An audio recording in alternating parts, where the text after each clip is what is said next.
With you being there, I didn't think they should need me. No, in fact, I'm going to say that more men need to be involved in this conversation because they don't even take it seriously. They feel it's some, they only usual crack jokes.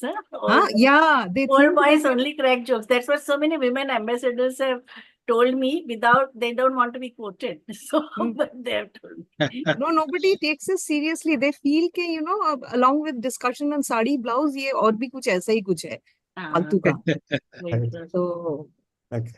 I'm so glad you're there, Anil, actually. Yeah, in fact, I've been associated with it for quite a few years now with different organizations. This is third time you are there for the feminist foreign policy, no? Yes. In 22, 23, and this is this year also. Ma'am, we are good on time. Shall we start? Yeah. Varushka, ready? Yeah. Okay. Welcome to day 3 and the final day. Namaste and greetings. I, Varushka Bhushan, researcher at IMPRI, Impact and Policy Research Institute, Prabhav Evam Niti Anusandhan Sansthan, Nai Delhi, extend my warmest welcome to you all to IMPRI Web Policy Learning. The International Day of Women in Diplomacy, observed annually on June 24th and declared by the UNGA's 76th session, celebrates women's contributions to diplomacy, honoring their achievements and advocating for gender equality. Despite 16 countries adopting feminist foreign policies since 2014, true feminist principles are often diluted in practice. To mark this day, IMPRI and the Asia Foundation announced the launch of feminist foreign policy, past, present, and future, reflecting their commitment to advocacy, education, and youth empowerment. This is a 3-day immersive online certificate training symposium held between June 24th and June 26th. And this pioneering 3-day program is designed to engage the next generation of leaders into the intricate world of diplomacy and gender equality. We welcome you and thank you for joining us on this immersive journey of mutual learning. The chair for this program is Professor Vibhuti Patel, and our expert panel for the program includes Ms. Stephanie Foster, Professor Sanjukta Bhattacharya, Ambassador Lata Reddy, Ms. Nandita Baruah, Dr. Shweta Singh, Professor Anuradha Chenoy, Ambassador Anil Trigunayat, Ambassador Riva Ganguly Das, and with our conveners being Ms. Nandita Baruah, Ms. Apurva Singh, Dr. Arjun Kumar, and Dr. Simi Mehta, alongside our coordinators, Mr. Satyam Tripathi, Ms. Vidita Jain, and Ms. Shweta Pidimari. Proceeding further, we welcome everyone into this transformative journey and appreciate your dedication to investing your time, energy, and commitment to gaining a more profound understanding of the crucial role and intricate details of policy and action. We will also be sharing course outlines and reading resources in your email for your perusal. And before we start today's session, I would like to state some housekeeping announcements. First, please be on time. There will be a Q&A session after each presentation, and we will be taking questions in the Q&A box, not in the comments. The questions should not be posted as anonymous attendees, and please ensure that your questions are precise. To start with, I would like to welcome our chair for both her opening remarks as well as her first session on women and sustainable development goals. Over to you, ma'am. Yeah. Thank you, Varushka, for introducing the course and welcoming guests. First of all, I would like to welcome today's esteemed speakers, both Professor Anuradha Chenoy and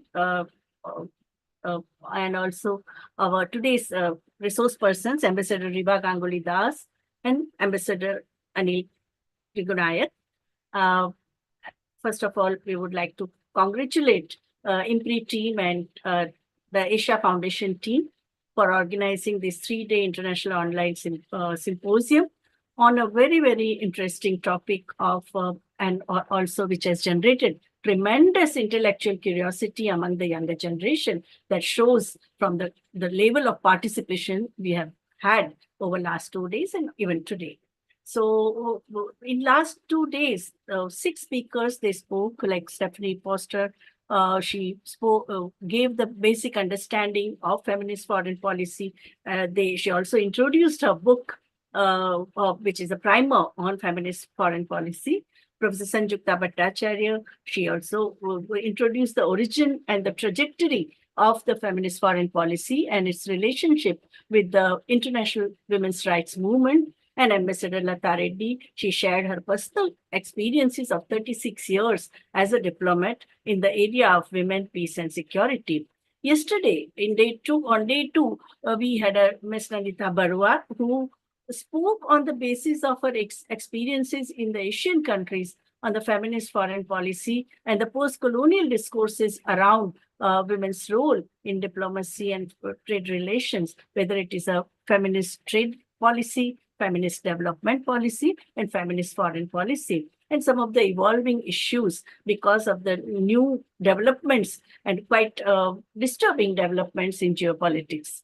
Dr. Shweta Singh, she also spoke on the ideological underpinning and which are the ideology in the political science and scientists among the strategists and diplomats, which are determining the discourses on foreign policies. And she also talked about the semantics. She went very much into why, how, and when of the feminist foreign policy and some of the biases which the northern countries have created when it comes to relationship, unequal relationship, domination, subordination relationship between North and South. The last presentation we had yesterday was by Professor Anuradha Shenoy, who spoke on women, peace, and security, giving ample examples of some of the disturbing realities we have had in the 21st century, where the conflict, the territorial conflict, the condition, some of the right-wing backlash that we got, the condition in Afghanistan, Gaza, Bosnia, and several African countries, what kind of litmus test we need to have so far as the feminist credentials are concerned. What emerged as a consensus of these 6 presentations was that feminist foreign policy provides a powerful lens through which we can counter violent global systems of power, i.e., patriarchy, racism, cultural nationalism, imperialism, militarism, that leave most of the population in a perpetual state of vulnerability and despair.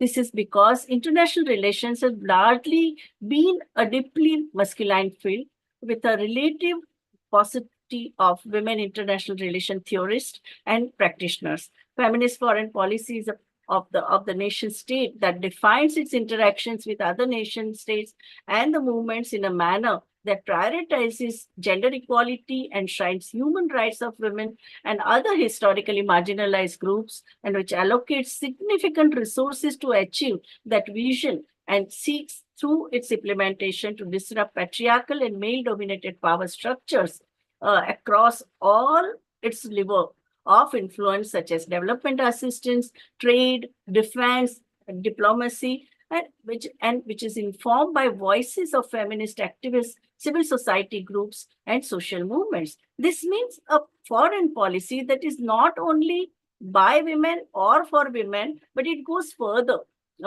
taking a non-binary gendered lens that recognizes and seeks to correct for historically patriarchal, casteist, racist, neo-colonialist imbalances of power as they play out on the world stage. And this robust vision that came because of the 6 presentations of previous 2 days, which also made us convinced us that, and the consensus that emerges is that gender parity as well as more just attempts to make women visible in international relations, since this approach fails to realize, challenge those underlying patriarchal systems that fuel violence and conflict. So it is not only sheer number and percentage of women in diplomacy, but with what vision, whether your actions, your stands are governed or guided by transnational solidarity, that is extremely important.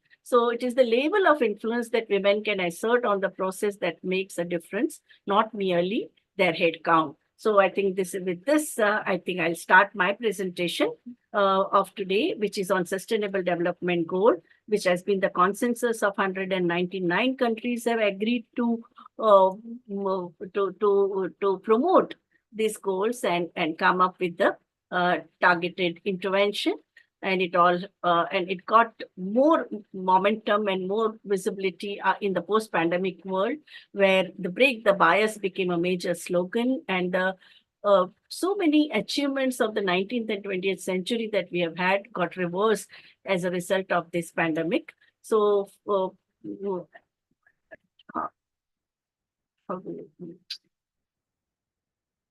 I want to make it full screen. So this is so these are the 17 goals we have, sustainable development goals. And there is a twin approach. One is that targeted approach for gender equality in sustainable development goal number 5. And in all 17 goals, whether it is a goal, no poverty or no hunger or good health or availability of clean water or and clean energy or safe city, everywhere we need to integrate the sustainable development goals. I just can't make it full screen. How do I do that? One slideshow. Okay. What do I do?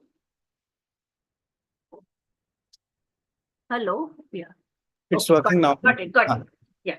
So these are the 17 goals. And then gender mainstreaming in all 17 goals is the mandate that we have. When it comes to goal number 1, end poverty in all forms and everywhere. So here the question of the responsibility of the North and the rich countries, and also responsibility of the macroeconomic policies to reduce economic inequality, because the data which the UN has given is that nearly 100 million women and girls, they are in a extreme state of poverty. So women, even in the pyramid of poverty, women are at the bottom, and pandemic triggered loss of livelihoods, loss of loved ones has also created more numbers of women-headed households. And now we are also talking about COVID orphans and COVID widows. Then the second goal is that of end hunger, achieve food security, and improve nutrition and promote sustainable agriculture. Now here also, women, when it comes to most of the post-colonial countries, and also because of the gender norms that we have, women are the last, women are the one who will eat last, least, and leftover. So I think whenever there is a hunger, the impact of hunger is more acute on women and girls. So women are more likely to be affected by malnutrition throughout their life cycle. Collection of data at each stage is required without merely focusing on women in reproductive age, because most of the international assistance policies and also policies of the nation state focus only on women in reproductive age from 15 to 59. No, 49 rather, 49. But girls and elderly women, they are left out. Gender norms that make women eat last, least, and leftover, that also needs to be challenged, and concerted effort need to be made through communication media and through direct intervention. And what we need is a gender disaggregated data, which to resonate with the difficulties of women producers to access technology, land, and credit, because you know that the most of the world's subsistence production and the products come because of women's labor, and they are the ones who don't have this access, and that is why they always perennially remain in the state of poverty and indebtedness. Now, when it comes to goal number 3, which talks about ensuring healthy lives and promoting well-being of all age group. Here also, the question is of the SDG. If you see, the initial focus is mostly on reproductive health. But what we need to emphasize is the neonatal and infant mortality, adolescent health, health needs of transgender persons, mental health, access to state-sponsored insurance and also doctors, and gender gap in vaccination, and also financing for gender equality in health. So strengthening the public health system, because that has had a major blow after the structural adjustment programs were imposed in the 90s by the International Monetary Fund and World Bank on most of the poor countries, and they were forced to reduce social sector budget, and the major axe fell on publicly supported, state-supported healthcare facilities. Goal number 4 is about ensure inclusive and equitable quality education and promote lifelong learning opportunities, because now we are in the 21st century. It is declared as a knowledge economy, and you have a massive open online resources, MOOCs, and anytime, anywhere, anybody can study. So using this technology to move beyond basic literacy for women and understand complex capabilities in learning and education, including access to ICT and skill development. I think yesterday and day before yesterday, all resource persons, experts, they also said that if you want to be effective in diplomacy or in public life, and even for the livelihood necessities, ICT are extremely important. So even to harvest simple technologies for your livelihood is very important. So breaching the digital divide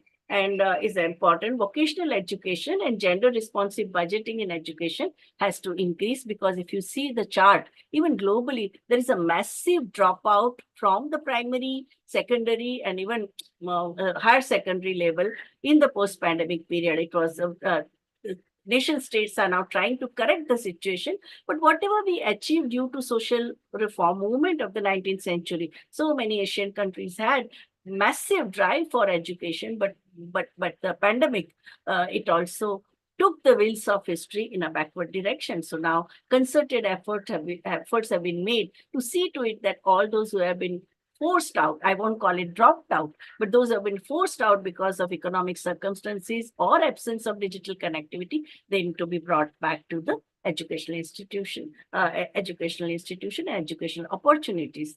Now, goal 5, which is extremely important so far as gender equality is concerned and empowerment of women and girls is concerned. First of all, the acceptance that women face more barriers than men. As you can see in these two graphs, the hurdles that women face when it comes to whether to the attention from the care from the family, as Dr. Amartya Kumar talks about 7 types of inequalities that the women face, from natality to the final stage. So from womb to tomb, the discriminatory attitude of family, of society, of community, and even of the larger economy. I think we need to address that, and need for an inclusion of basic and threshold capabilities of women, to understand the cultural constraints of gender and development, and confronting gender-based violence, and also ensuring women's participation in decision-making in the workforce and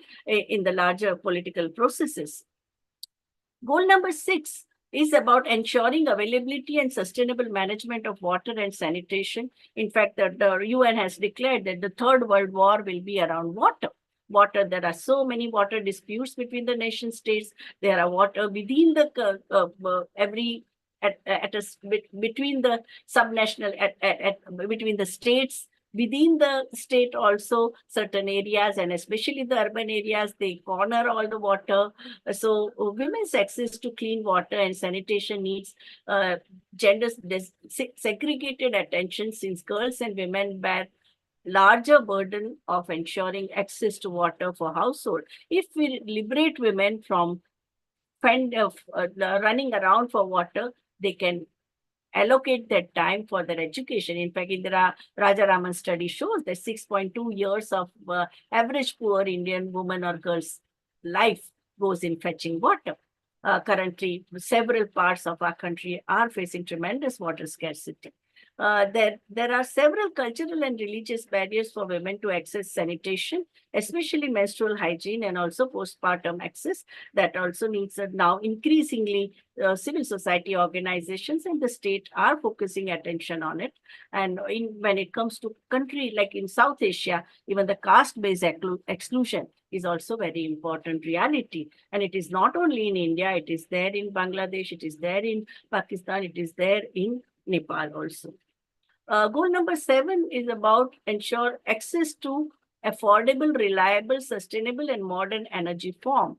There are so many data provided by the energy experts about how many people, 1.2 billion people are without access to electricity, 3 billion people are, they don't have access to clean cooking, or the share of final energy consumption. So renewable energy is only 16.3%. So in this kind of a scenario, it's a very important to focus our attention to clean energy, which is required for women. Why should women be using rubber and coconut shell and for fossil fuel and the kind of things which they collect from the West, use it as a fuel, which also emits carbon monoxide, and it creates respiratory diseases.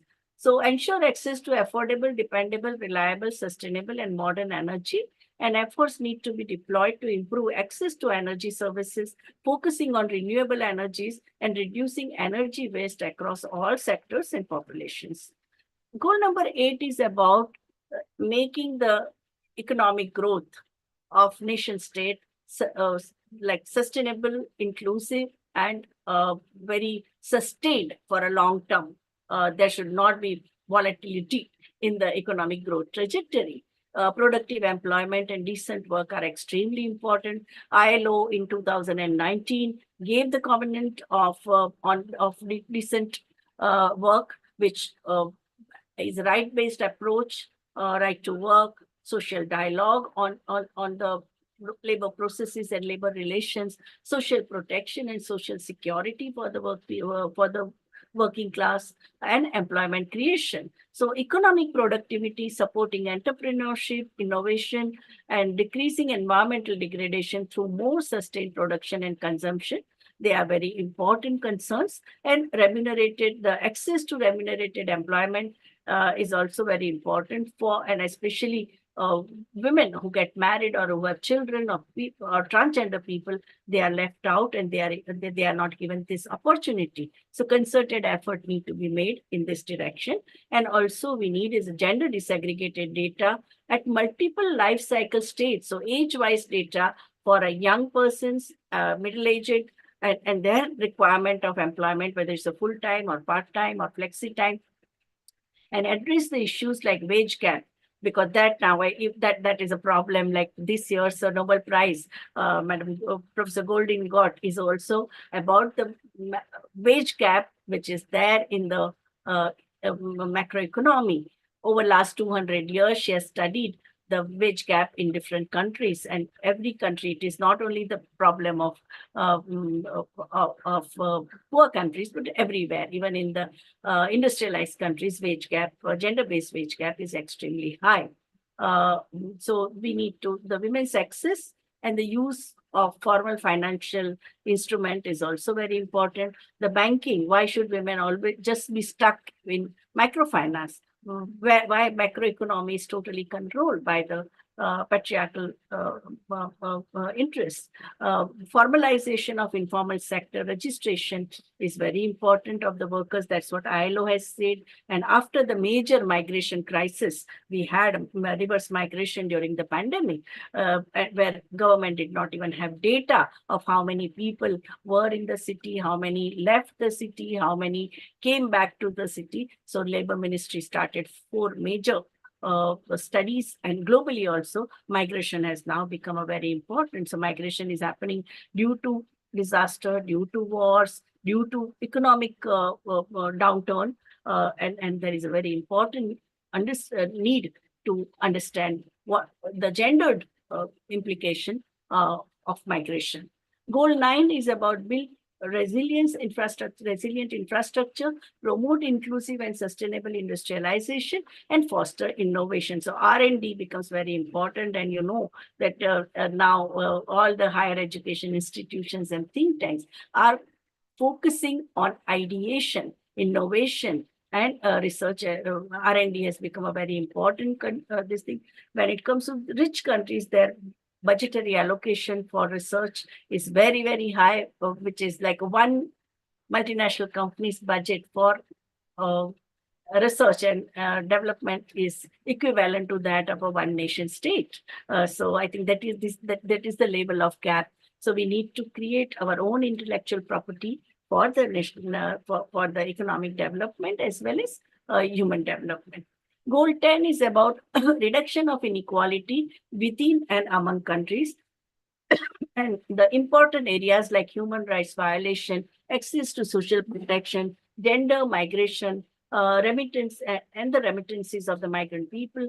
I think they are very important to understand. And here, the goals on poverty or environment, food security, peace, all of them, they converge. So there are so many, out of the 17 goals, there is also the need for convergence of the goals.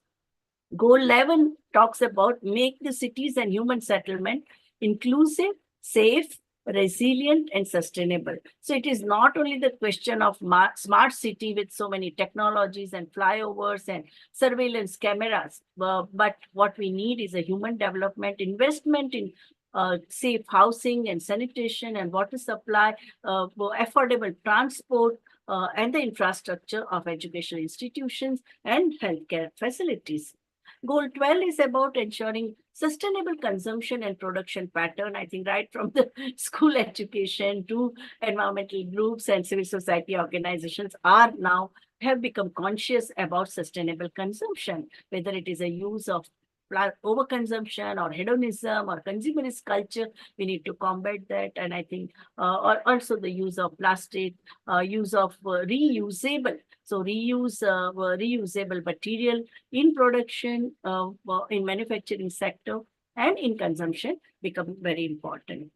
Goal 13 is about the climate change. And climate change, you know that there is now separate dialogues happening among the nation states, and climate action, climate resilience, strengthen the resilience and adaptive capacity to climate-related hazards and natural disasters in all countries. Yesterday, Madam Nandita Baruah, she gave so many examples of how women have collectively created the climate resilient ways in several Asian countries, but still, when the climate change dialogue takes place, they are left out. So it is very important that women's leadership and women's representation and voice in climate change discourses and climate action are taken seriously, and they are ensured. Goal 14 is about conserve and sustainably use ocean, seas, marine resources for sustainable development. So women's role in blue economy, which is so vital, but it has been ignored. In fact, if you see in several Asian countries, fisher folks and women farmers have waged so many struggles, whether it is in Philippines or Sri Lanka or Bangladesh or India. So this goal seeks to urgently reduce water pollution, protect marine and coastal ecosystems, regulate fishing and harvesting, where the trawlers and all multinational companies are using mechanized trawlers, which also damage a lot of fish varieties. So many of them have become extinct, and it also pollutes sea. So many times we see photographs in the newspapers about the damage it has done to marine property. So, and also fighting illegal practices in the sea, in the ocean, on the water and deep inside the water. That is very important concern. Goal 15 is about protect, restore, promote sustainable use of terrestrial ecosystem and sustainably manage forest, combat desertification, halt and the reverse degradation, and halt biodiversity losses. This is the major nearly 42 Asian countries, the forest dwellers and the ethnic communities have highlighted this, that the kind of development trajectory we have that is causing tremendous environmental imbalance and the ecological damage. And I think if we believe in sustainable development, then we need to promote biodiversity, which is the precondition for human well-being. Goal 16 is about promote peaceful and inclusive societies for sustainable development and provide access to justice for all and build effective accountable and inclusive institutions. I think I need not say much about it because a lot has been said in the previous 2 days by by the 6 experts that how do we make our education financial inclusion or ensure financial inclusion, promote employment, include make digital connectivity, and also representation in the apex bodies of political governance, politics and governance, and also justice. There can't be peace without justice. So peace is directly linked to intertwined with justice, and the legal discrimination or the sun preference or discriminatory norms we have in several countries, they need to be addressed. And the question of security is not only question of territorial security, it is also a security of within the community, within the country. So the domestic aspect, as Madam Nandita Baruah said, that foreign policy is as important as the domestic policy. So you have to take stand, you have to come up with the laws and the support system to address domestic violence or gender-based, varied forms of gender-based violence, and the safety of community and any organized violence because of the ethnic tension or religious tension, religion-based polarization that takes place, that needs to be addressed. The last goal in sustainable development goals is strengthen the means of implementation and revitalize global partnership for sustainable development. That means all of us have to interact with us. It is not only a question of bilateral trade. We have to multilaterally. We all need to, the rich countries and poor countries within the every region, whether it's Asia, Africa, Latin America, or Europe, America, everywhere, Scandinavia, more and more partnerships and collaboration should happen. Financing for gender equality, a separate component of development financing and development partnership, which came in the Gender Equality Forum, that was also very important main agenda. Gender responsive budgeting, it is not only the question of responding to inequality, but also creating transformative impact. You use taxpayers' money in a way which results in reducing gap in 5 vital areas of education, health, employment and skill building, combating gender-based violence, and ensuring more representation and voice of women in all areas of governance. Developing countries need to support in the form of financial resources, debt relief, and also restructuring, as well as investment in local ventures. They should also benefit from the access to science and technology so that they too can experience sustainable development. And when it comes to partnership, I think partnership, the rich countries and poor countries, both of them, they are partners in development that should not remain only a platitude, but it should be put into practice. So the gender data gap is a major concern in sustainable development because without data, we are shooting in dark. So it's a very important to provide gender inclusive and gender sensitive data sets for each and every country and even for the global governance. Decent work and economic growth. ILO, World Bank, and nation states are providing data, and we need to come up with the more and more inclusive policies in the world of work, in agriculture as well as in manufacturing.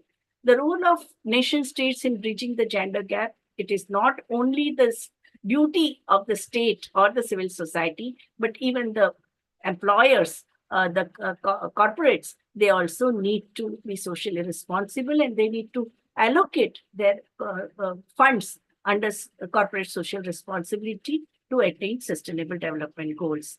These are the references which are all in public domain. They can be easily downloaded. And these are the documents prepared by International Labour Organization, Gender Equality Forum, UN Women, UNICEF, World Economic Forum, which they are very data driven and even recommend robust policy alternatives. Thank you very much. Thank you so much, ma'am, both for your introductory remarks and such a comprehensive overview of the SDGs, and sort of making it so clear that this is such a global issue and there's so much concern for it, from everywhere. And with that, I would like to delve into some questions we have for you. And the first one, and this is a question that we have been receiving for the last 2 days as well, and we know that the UN has somewhat been successful in promoting the Sustainable Development Goals in schools.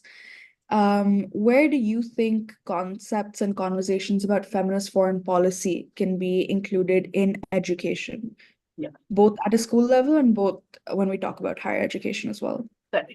Because when you talk about sustainable development goals, it becomes a very effective entry point for bringing in the feminist foreign policy, because we have seen, like, yes, also the whole history which the Professor Shinoy told us about, right from 75 till now, is the whole efforts of transnational solidarity that is happening at a ground level.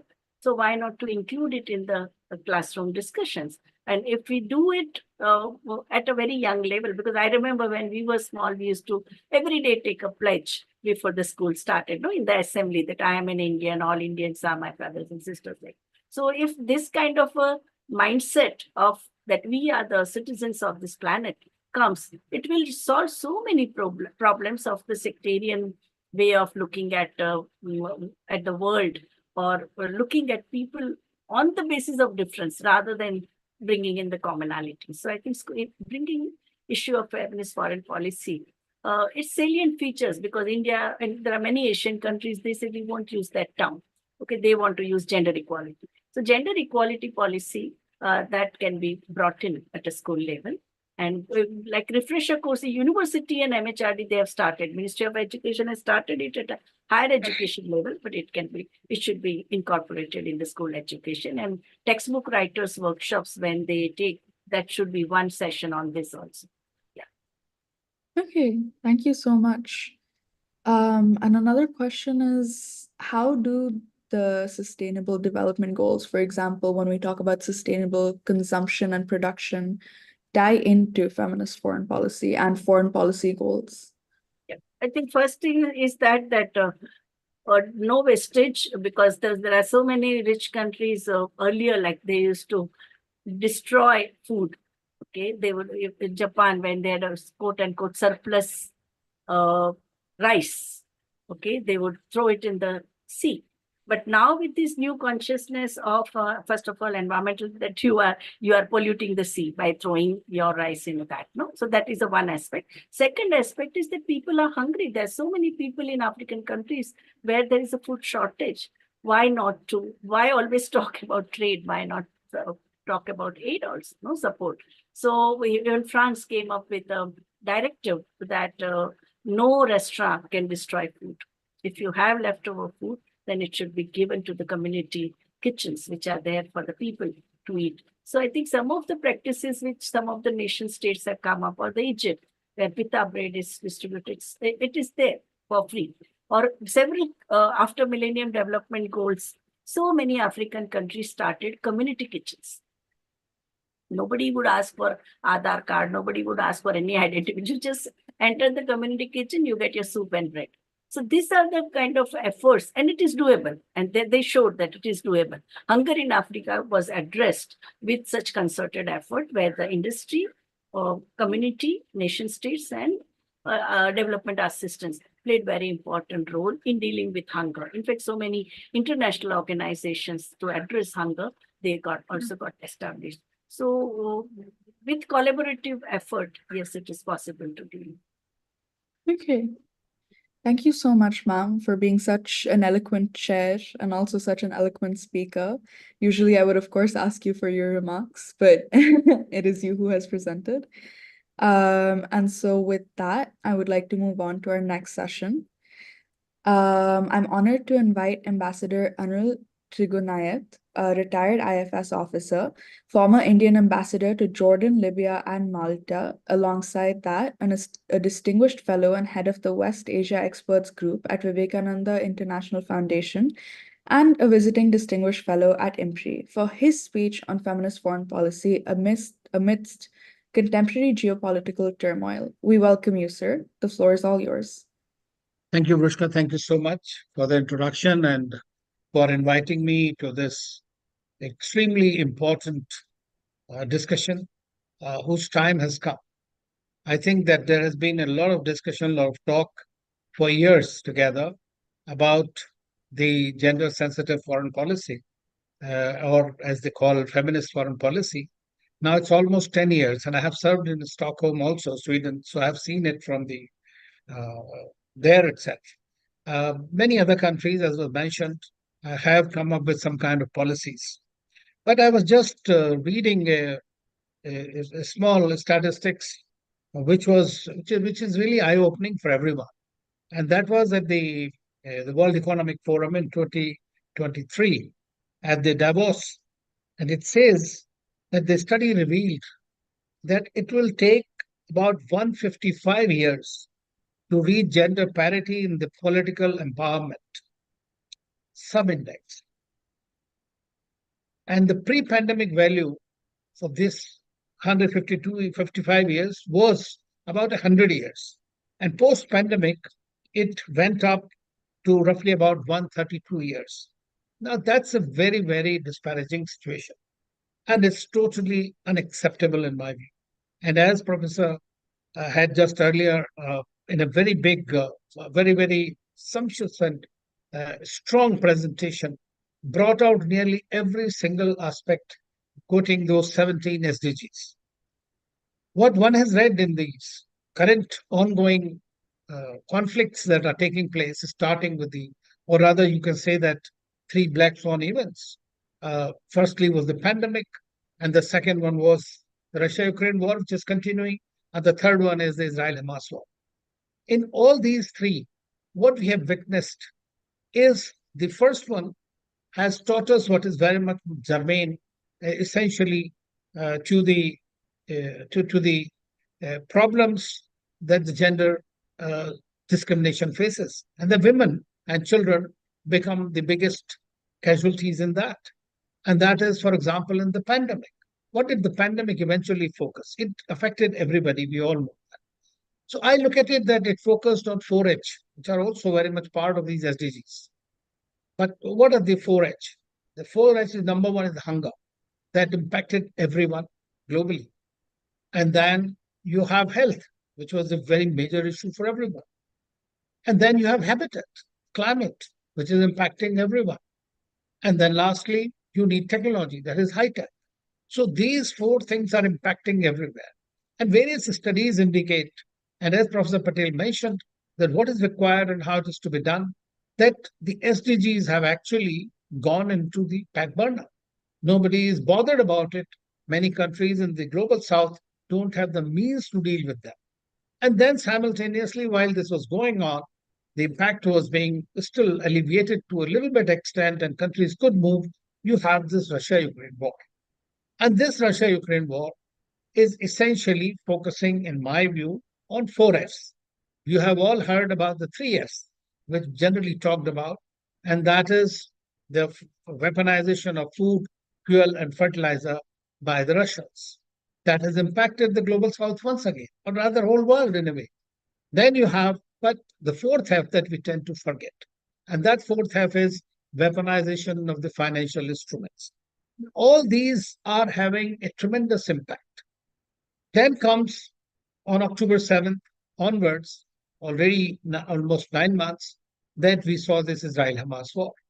And the statistic that has come out, people may dispute that, but the statistic that come out is the large number of women and children have been killed in this war. Millions have been displaced. And the many millions have already been displaced from Palestine, from Yemen, from Syria, from different places. And I have seen when I was in Jordan that what is the plight of these people, and women particularly. So we are looking at some kind of a foreign policy injection to really bring about a certain parity in the decision-making process. So it's extremely important that happens. So today when we are going through the global order that is in transition or rather disorder, we are looking at a situation how women can play a role. In the first place, I would say that it is high time now that even a UN Secretary General should be able. As we have had powerful women in the leaders around the world. In India, we had Indira Gandhi, we had Golda Meir at one time in Israel, and we had Srimao Bandaranaike in Sri Lanka. And the very first Indian woman, Hansa Mehta, in the United Nations, was instrumental in changing the phraseology of all men are born equal to all humans are born equal in the Universal Declaration of Rights. Now, so they can make a difference. They have made a difference. They make a difference on a daily basis in homes, in businesses, everywhere. But if we are looking at them only being represented, 5% of the CEO globally are women.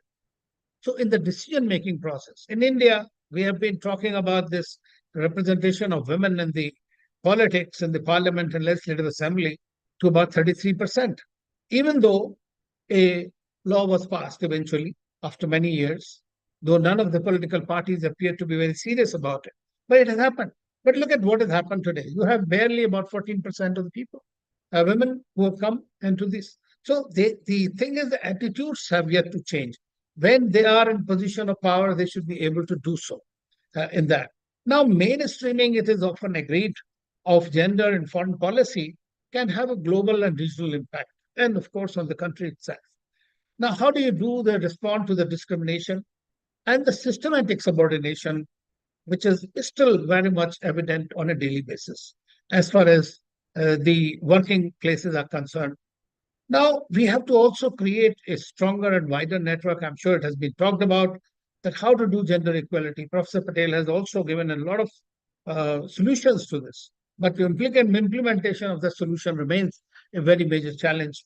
And there is no single institution that works on it because it depends essentially on the goodwill of the countries. And the many countries are not in a position to even implement, even if they so wish. But there are brighter examples. I went to Rwanda and I was surprised to see that nearly 60% of their ministers were young women. And they were very bright, very sharp, and they were trying to work towards that. And it was really a great sight to see them very commandingly leading this. Then in the Foreign Service, generally, it is also seen that the women are not being given, and there is a constant refrain and complaint on security issues and others that they are not being assigned those important duties, apparently. Now, my colleague and friend, Ambassador Riva Ganguly Das is here, and she can, and I'm sure Ambassador Retd also shared with you. I have been very fortunate to be in the Foreign Service and have 3 or 4 lady bosses. Many of them were wonderful women. And I think that one of the papers that the youngsters here must go through is the one which was written, and I think a paper delivered at the ICWA by Ambassador Vibhuri. And she was involved with this UN Women organization also, and she had done tremendously well for that and continues to promote the cause of women. And then, so very often a question comes that how do you create greater inclusion? Once you join Foreign Service, it's fine, but the process itself is.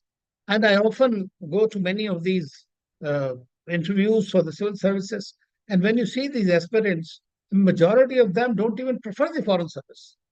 So there is something missing there and that needs to be done. And I'm sure that as Ambassador Jaishankar, the Foreign Minister, has mentioned, that agreed that there is a necessity to look at it from the feminine foreign policy lens for all these issues. So it is very important that more and more women join.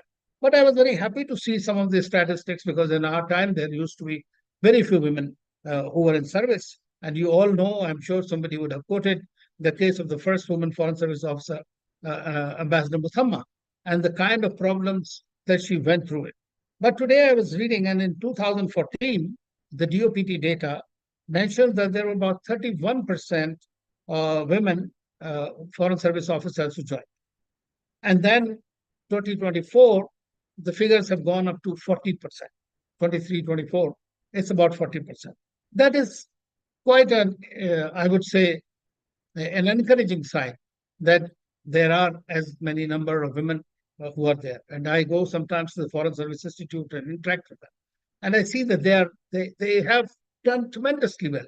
I mean, if I were to say that the women look at issues very differently in a more constructive manner, I think it would be, you would say it's a deja vu. What are you new? Something you are telling me. But it's true. But then the challenges, look at the challenges where they are. In India, we have our own challenges, many challenges which are there. Fortunately, at the panchayat level, we have more women, sarpanches, which is a very good thing for the local governance. But they need to move up the ladder, and that is into the legislative assembly and the parliament, and they do so. At one time, I remember in the Foreign Office, at the first floor, which is our corridor in the Foreign Office in South Block, there were 3 secretaries were women and 1 man was the secretary. That was a great sight to be there, and I'm sure Ambassador Das remembers that time also. We have had the ministers. There was Prime Minister was a lady, then you had Foreign Minister who was also a lady, then you had Ministers of State who would be ladies and several secretaries. Sometimes a question comes to mind that have they thought in that term, essentially whether they should be doing more to promote the cause of women within the Foreign Service, to broadband. There is a tremendous change. I don't know if somebody talked about it or not, but when we had joined the service in 80s, at that time, the rules, the Foreign Service rules were quite terrible, so to say. For example, if there is a husband-wife Foreign Service officer, the wife would get 50% of the foreign allowance. All these have been done away with. The spouse, which mostly used to be the women, because there were not very many women who were married, that person will only get 1 pillow, whereas the officer will get 2 pillows. You can see how ridiculous some of these rules were. And there are many of these. Fortunately, all these have been taken away from the Foreign Service domain. So today, I feel personally, and I have not seen many of my colleagues, lady colleagues, feeling that they have been discriminated from being sent on certain duties. Of course, in certain places, somebody would say that they don't go to a security issue. My predecessor in Libya was a lady ambassador. She went through quite a difficult period and managed it very, very beautifully and in a very great, successful manner. That ridiculous time when we had the revolution and the firing and power taking place at that time when she was there. She had to leave and wind up the mission at the time, but she handled it extremely well. We had another ambassador who evacuated people from Lebanon. So they have been very much part of the overall system. That's how I have seen it and I have looked at it. Sometimes, of course, there is a little bit of a feeling that they are given more softer postings, rightly so, if it is all there. But in the international negotiations, I have seen that in the GATT negotiations and everywhere, Ambassador Meera Shankar was very much an integral part of it. So in Indian Foreign Service, personally, I have not seen, or none of my colleagues at least mentioned, that they were feeling disgruntled because of the kind of jobs were given to them. So I think that whatever they have done remarkably well. So even though institutionally you may not feel it, but sometimes, yes, sometimes it happens to be a men's club where you might feel it. I have seen it. I would not name her, but an ambassador who was there as a DCM in Moscow felt a little bit out of place because Russians, for example, this is like all men kind of a society. So they're interacting with the women officially is fine, but when you want to do diplomacy and go extra mile, it becomes a bit difficult for ladies. Likewise, in the Arab world, you will find that kind of an inherent societal limitation that one faces. So those are certain things that we need to be mindful of. Those are the local conditions in certain places. But what I feel is that where we can do much more than what we have not been able to do is possibly use our capacity building assistance that we provide to about 161 countries across continents, from Africa to Americas to Eastern Europe to Asia. That this is something that should be predicated on, in my view, on the basis that whatever assistance is going from India or being given by India should be essentially catering to the upliftment of the women in the target country, or it should provide, maybe in the case of SDGs, from capacity building assistance, for training, for grants, for entrepreneurship, for other things. Today, digital infrastructure, India has become a master in that. So we need to work on it. Perhaps it needs to be done in a way that women feel it, that they are an integral part of it and they're benefiting from it.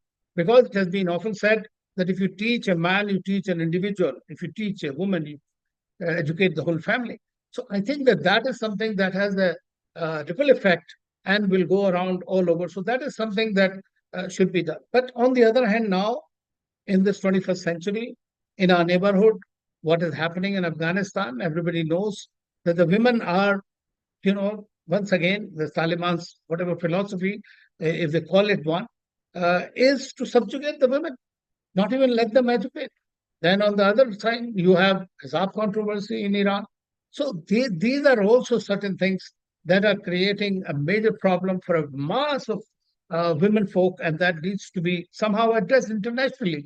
And today, you know that about Afghanistan, I would personally say the United States thinks that it is the champion of all these causes, but at the same time, they are the ones who signed that agreement, Doha agreement, with the Taliban, knowing too well that what kind of people they are and what kind of philosophy they adhere to. And so then you expect them to eventually change overnight is something that is not going to be done. And once again, it's a realistic assessment which is taking place, and then everybody is trying to work with them. And there is not adequate pressure on them. Even though when India was in the UN Security Council, we continued to pursue on this issue. And we even now continue to pursue with that. So I think that these are certain issues which are global in nature, which have very many problems. In India, for example, I remember when I was in Moscow, one of my young officers, she came one day crying, and she was getting married to an IS from a different back caste, I believe. Yeah. And you have something called Khap Panchayats. Can you imagine a girl being a foreign service officer? Her husband, suppose would-be husband was to be an IS officer from a different caste, and this Khap Panchayat would not allow them to get married here. I had to speak to the DG police, and finally he provided some kind of a security. They said, hukka pani band and all. Now, those kind of things that if we are having in the societal mindset, so domestically also we need to change at a home level, at the society level, at the panchayat level, that what is the role the women can play. They are educated, they are able to, and women must have this kind of, in my view, a chain reaction, that each one pull up one, like that. Those kind of things that need to be done, I guess, that because, see, charity always begins at home.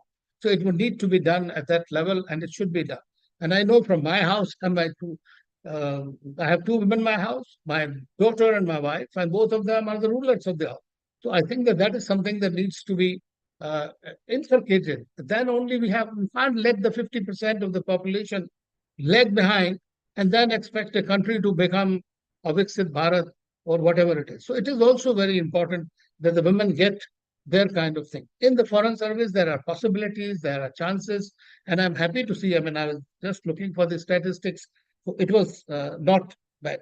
But one thing is that I think that there should be some study about the women officers who have joined, women ministers who have been, prime ministers who have been, what exactly they have done for the improvement of the lot of the women folk, whether in service, outside service, or in the society.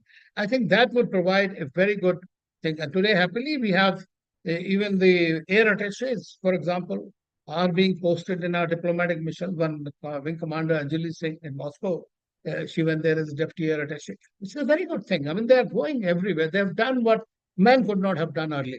So it is something that, secondly, one more question that dogs one's mind is that should you continue to look at it as a gender thing, or should you look at it as a foreign policy thing?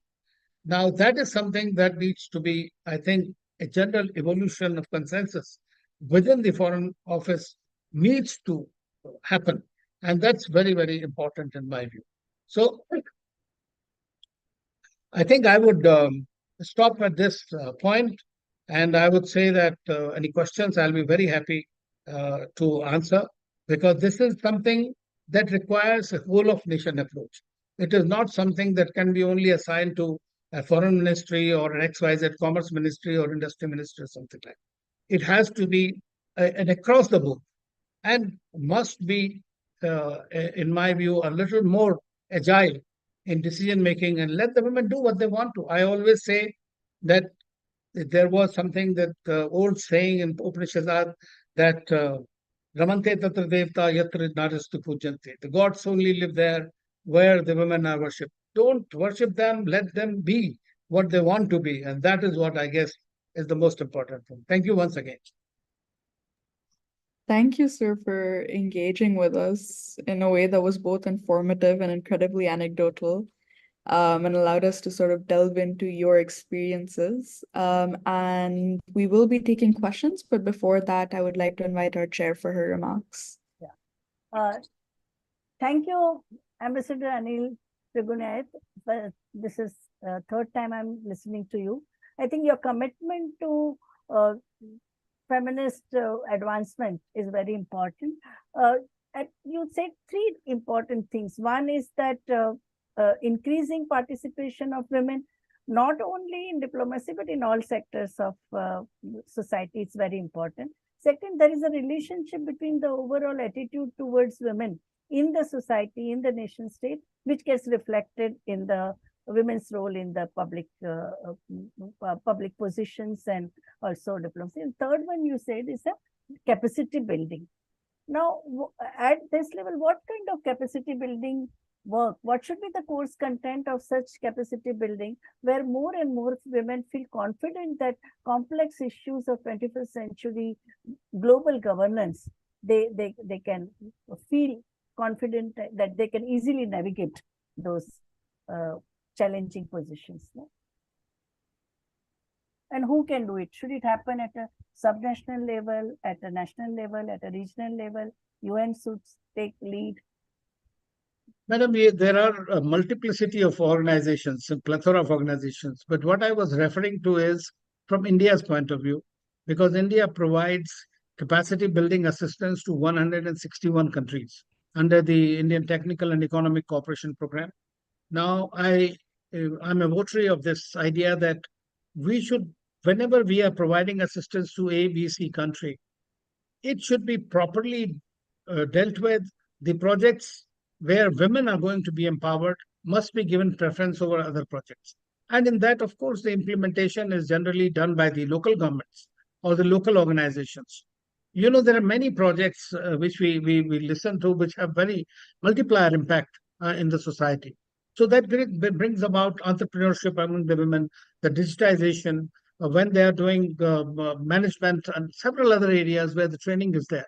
So they will pull up the others and they will continue to move forward on the ladder.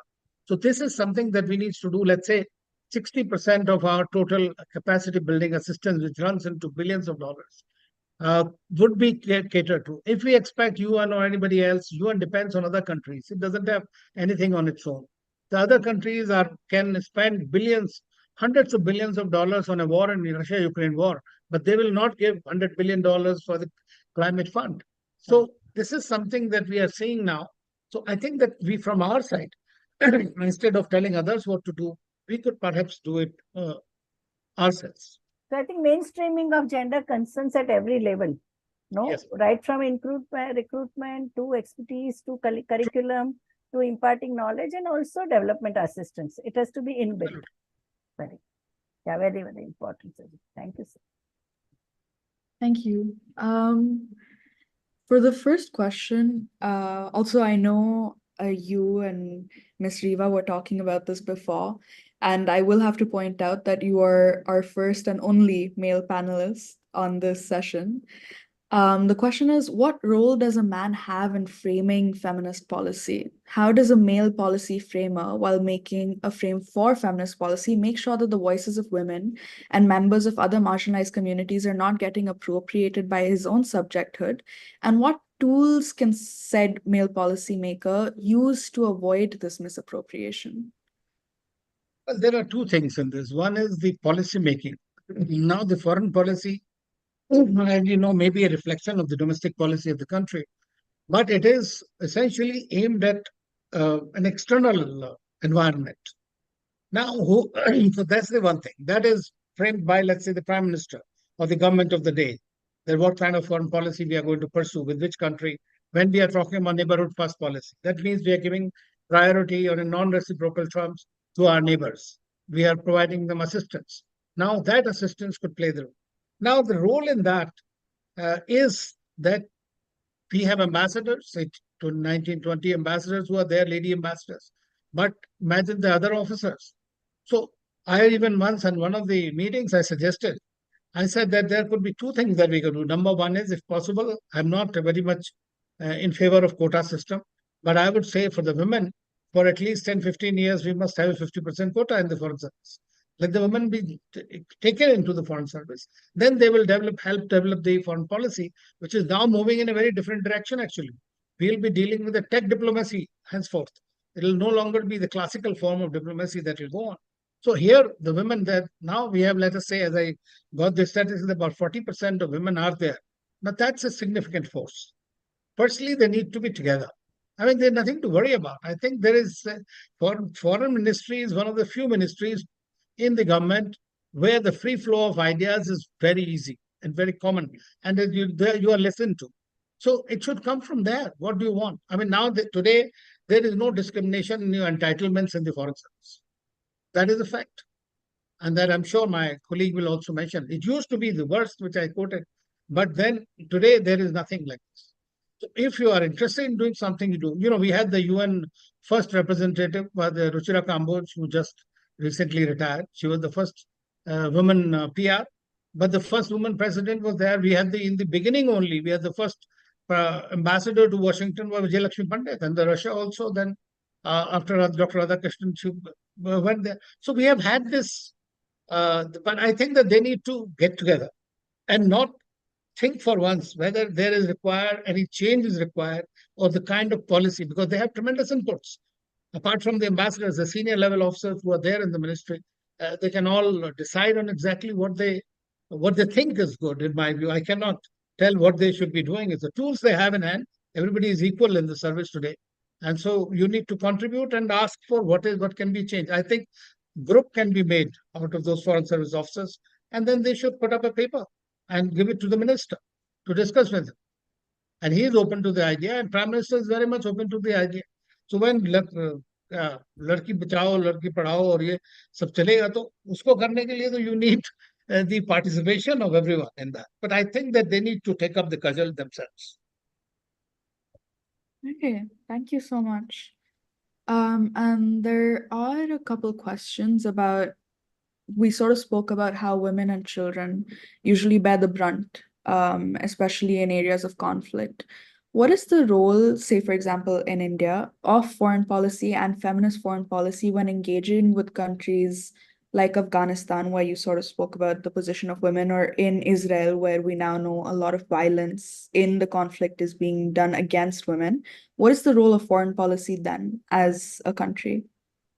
There are standard approaches. India, United Nations, we always keep on raising these issues in bilateral discussions. We keep on raising issues because the women and children are the casualties of any war or any conflicts.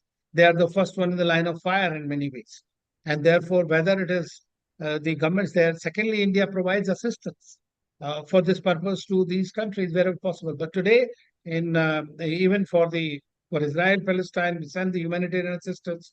We send the humanitarian assistance even for Afghanistan. For 20 years, India was the only country that was helping they rebuild the country in a way that they came up to this point. But then it was our American friends who gave it back on the platter to Taliban, the power in this thing, knowing too well that what kind of obnoxious philosophy they follow.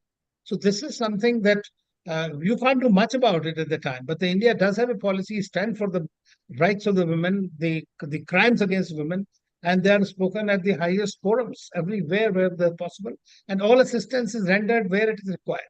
But in certain places, for example, in Afghanistan or in Gaza today, if you are not in a position to provide direct assistance to women to save them from being killed or being homeless.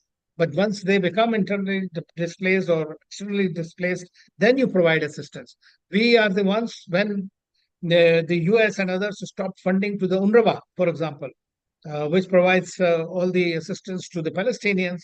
India doubled its contribution for the UNRWA, and which was again given it. So, from our policy point of view, we do whatever we can do, but it's post that greater assistance is provided for their capacity building. So to say.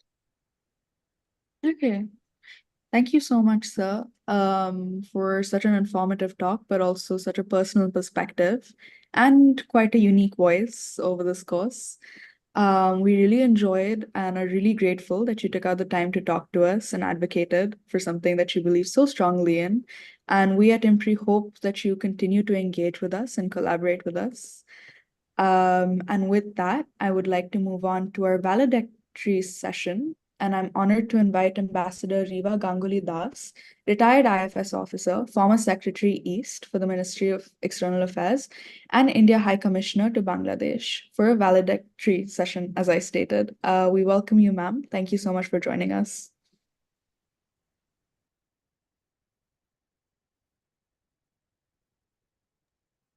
Thank you, and good evening to everybody.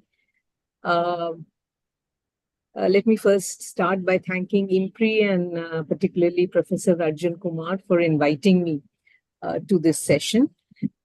This is an excellent initiative, and I have heard the deliberations over the last 2 days, and I must say I've really learned a lot.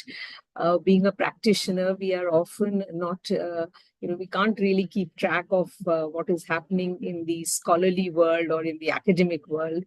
And I personally, I found it extremely enlightening, and I learned a lot over the last 2 days when I heard all the sessions. The sessions were excellent. And we got a theoretical perspective on how feminist foreign policy discourse started, what are the historical roots of the feminist foreign policy, and today, and we also heard from Ambassador Lata Reddy, a practitioner's point of view. So it's been a fascinating session, and a few takeaways straight away that I could sort of cull out of the discussions with. The first one probably would be that, there is overall a hesitation about, the words feminist foreign policy. I think firstly, there is no, as I understand, there is no definition really in that sense, an acceptable definition, a global acceptable definition of what really feminist foreign policy means. But I think given the history of feminism, and because, feminism really in a sense is contrary to what is there, what is stable, it questions. Therefore, I think there is a straight away, the gut reaction is, to sort of not accept a concept such as that, and that is why there is a hesitation. Now, also there is the other issue, which is, how is feminist foreign policy different from gender-sensitive foreign policy? Now, these are issues, I think, which need very thorough discussion. The scholars and the academics who have been discussing these issues over the last 2 days, they have a lot of knowledge. And I'm sure some of the younger scholars would love to, discuss a little bit more on this, that, how is the theoretical, the critical aspect of, what is it that a feminist foreign policy talks about, and what is a gender sensitive foreign policy. So that's why, as I think Professor Shweta Singh said yesterday, that labeling is a very important part of this. I think labeling is very important, and I would urge scholars to go a little more into detail on this. We also heard a little bit of discussion on, whether feminist foreign policy is a Western concept, a concept from the North, which, and how does the global South react to it? And so what I heard is that, global South certainly has a big case to make for feminist foreign policy and gender-sensitive foreign policy. But I think, the way we look at these issues and the way typical Sweden or Norway would look at the issue is very different. So the global South's stand on feminist foreign policy would be an interesting issue, which which is something I take away from this last 2 days of discussion, is something which we could perhaps discuss in greater detail. Now, when I, typically, as Anil also mentioned, when you talk about foreign policy, when you talk about security or defense policy, you think that this is a complete preserve of men. Any discussion on these issues, you see the policymakers. Nowadays, you have Instagram, you have X, you used to have Twitter. You see a photograph, you'll rarely see a woman in a all male. So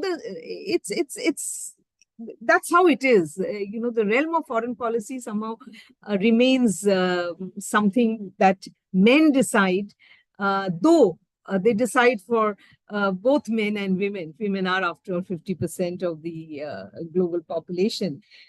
So I think in terms of how we look at gender-sensitive foreign policy from a very Indian perspective, there are two aspects to it, as I see it. One aspect is having more women in decision-making positions. And the second aspect is having a feminine aspect or a gender aspect, gender sensitivity to foreign policy. Now, when you come to the question of having women's representation in foreign offices, we find that some foreign offices globally do very well. We are a very small foreign service. We are just about a little more than 800 strong. And it is very heartening that from 2014 to 2022, there has been a 6.6% increase in the number of women that have been inducted into the service. So from 31.2% in 2014, there are now 37.8% women in service. When I joined service, we were a batch of 12. We had 3 women. That's it. So this is far from parity. This is not parity at all. This is far from parity.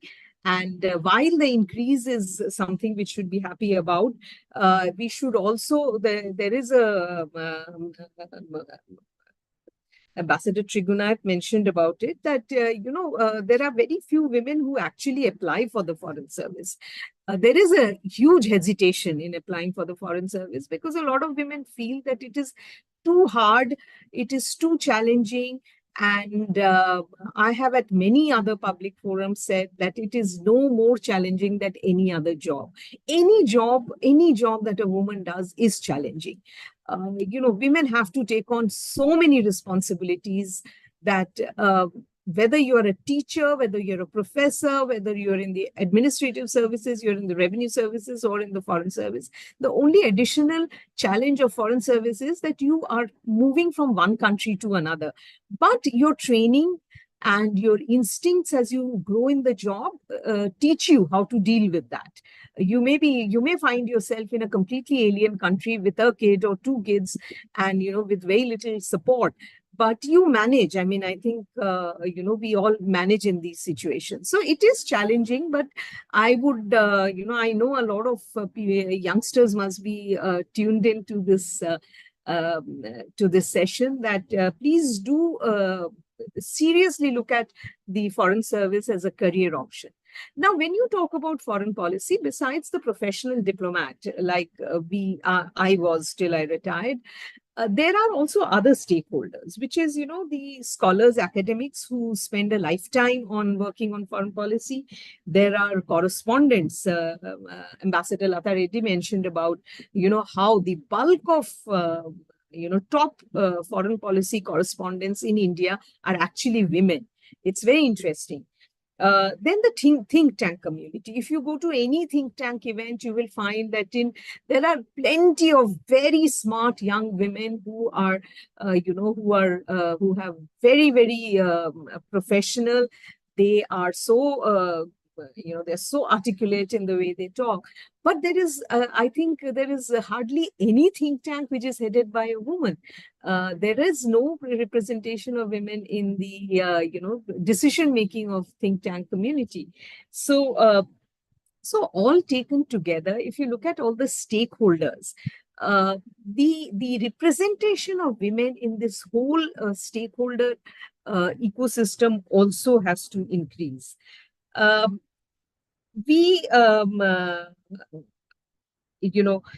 coming now to actual foreign policy issues and gender sensitivity in foreign policy issues.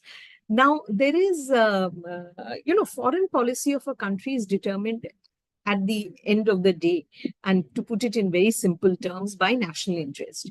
It's your national interest which guides the way you design your foreign policy, the way you execute it. Now, when it comes to national interest, if you are in a decision-making position, you are a woman, and you have to take a policy decision on a national security or a national interest issue, I think you will be guided only and only by your country's national interest. Nothing else will come in that frame. So I think that's a realistic position we have to accept, that if this is very theoretical, if you have to take a decision to go to war, you have to go to war, realizing fully well that this will disproportionately impact a lot of women because it is in your national interest. So these are some theoretical things which we have to understand very well. It is also often said that women, are given soft postings, and they are typically made to do the softer jobs, and the harder jobs are done by the men. This stereotyping is very typical everywhere. In fact, I often find that our male colleagues will pick up on the junior most female colleague and say, she will do the announcements. I have always opposed this because, it's not the duty of a woman officer to be forever the MC of an event. It will never occur to a man to call upon another junior young man to do the MC. Why are these roles only for women? So we know how to fight for what we think we are capable of. And I think the ministry, I have never ever felt in the ministry that, for any particular job, I have been overlooked because I was a woman. I have done something, from my personal experience, I've done some very tough jobs. I've been passport officer in Jaipur. I don't belong to Rajasthan. I went and learned the culture of the state. I learned everything. I had to deal with the police on a daily basis. I had to deal with intelligence. I had to deal with the CBI, the anti-corruption, the courts. Every other day there was a court order. So I had to deal with a lot of, and the corrupt, extremely corrupt, middlemen, dalals, as we call them, people who sit around passport offices trying to take money from, people who come from rural areas and fool them into believing that, if you pay extra amount, your job gets done. So I was able to, within a few months, I was able to clean up my office completely, and for which I got a lot of threats. People threatened me, and my staff used to say that, ma'am, please don't do this. I mean, these are, the dalals and all, they can do anything to do you. You don't know the city so well, but I was young. I had just done a few years in the service, and it gave me great satisfaction that, by the time I left Jaipur Passport Office, it was one of the cleanest office we had. Passports were issued very fast, and I was able to completely get rid of middlemen. I got people arrested from the office building itself for forgery, for cases like that. So, it's not as if we can't do tough jobs. When we are given the job, we are able to do it. I was also in fact, Anil was there with me, if you recall, in the consular passport visa division, where we used to deal with, the passport applications of the mafia, and which I used to personally deal with. And it was, quite tough. It was really very tough handling the, various passport cases of, the Mumbai mafia.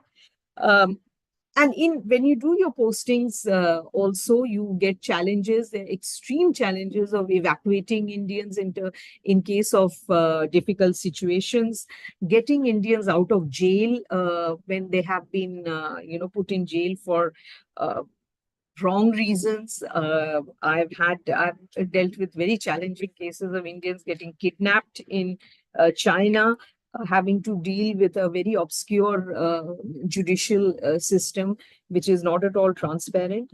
So all in all, I think, everybody, every woman who joins the service joins with her eyes open and knows that the challenges that are there, especially when you're in a field posting, which means when you're doing a posting abroad. It means that not only do you deal with your work, day-to-day work, you also have to deal with, entertaining at home, which is very much a part of our job, our work. You have to look after your home, your house has to run. And please remember, it's not India that, you can phone here, you can phone there, you can get everything done. Maybe you're in a country where nobody speaks English. So, the challenges become that much more difficult. And your family, it's very hard on the family. I remember once when I was the alternate permanent representative to OPCW, I was doing the chemical weapons negotiations. We were doing the second review of the Chemical Weapons Convention, and we used to have very long negotiating hours. So one day I went to office in the morning. I didn't come till the night. I came back home the next day at 6 o'clock in the morning. And when I was approaching the house, I saw all lights in the house were on. So I went in and I asked my kids, I said, what happened to you? Why did you have all the lights on? They said, in case you forget where we live, because we haven't seen you in 24 hours. So it was funny, but, I could see how, kids feel. They were alone in the house. So, we are capable of handling challenges, and challenges have come our way. And I think most women officers have done very well. One final point, which is what Nandita Baruah mentioned yesterday about the link between foreign policy and domestic policy. So, domestically, and also I think underlying all of that is the issue of the overall issue of patriarchy, the attitudes. That is why before the discussion began, I said you need to have more men in the discussion, because unless you are able to make men understand that this is an issue which concerns us, this is an issue which they need to look at, and this is an issue which society needs to seriously look at, because we are far, far from, getting anywhere near equality. People who are on this platform, we are all awfully privileged. We are very privileged. We come from very privileged sections of society where I guess nobody told us not to study. Nobody ever told us that you have to get married at the age of 18. But, bulk of India bulk of women in India go through these issues. And despite all the effort of the government, there is our gender gap, which I heard in your platform yesterday, is we are so low in gender gap. We are 5th in South Asia. And it is, we are not doing well here at all. We are not doing well in women's participation in labor force, and which is what is, increasing women's participation in labor force is absolutely essential for us to achieve the growth rates that we want to achieve. So society has to get there where women's concerns are mainstreamed. Women, in every sector of society, women get, their concerns are heard. I think at the present moment, we should look at being heard at all in the first place, and then we will probably come to actual action being taken to remove some of the inequalities that women still have. So, so I feel that overall discussions such as this are very useful. UNGA's own decision to celebrate 24th June as Women in Diplomacy Day, the WPS agenda, etc., are extremely important in raising awareness globally as well as domestically for us on the contribution that women have so far made to foreign policy, as well as that they are capable of making and the opportunities that should be given to them in future. So I would like to add one point which I forgot, which is technology and AI.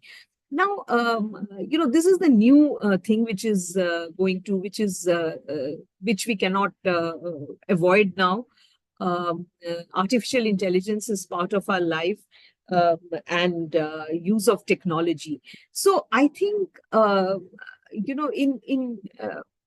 when we talk about Chat GPT, say for instance, Chat GPT depends upon the cumulative memory of years,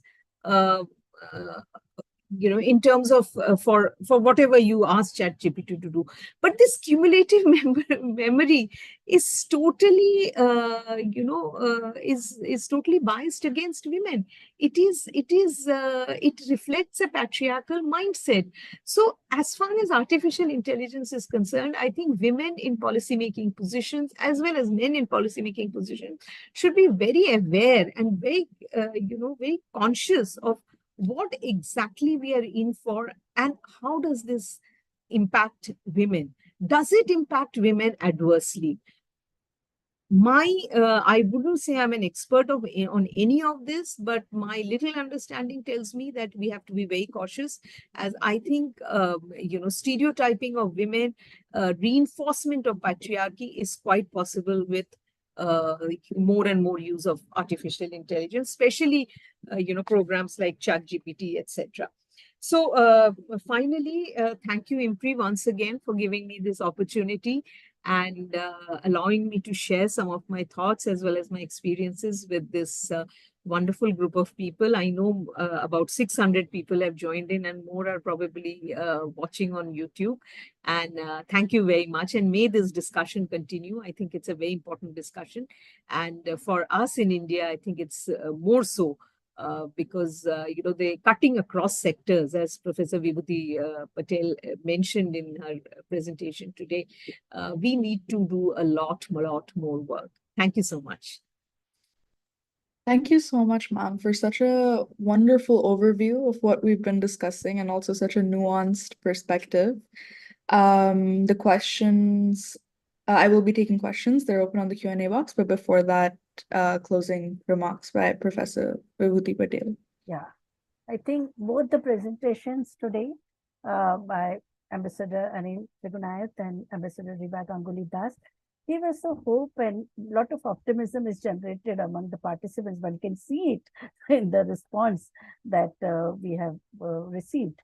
So the important thing that emerges from this all these 3 days is that first instance of feminist foreign policy was recorded when Dr. Hansa Mehta, as an Indian delegate to United Nations Human Rights Commission, as I think several speakers talked about it today, Ambassador Trigunayat, he also spoke about it, that Dr. Hansa Mehta courageously convinced the world leaders to make amendments to Article 1 of Universal Declaration of Human Rights.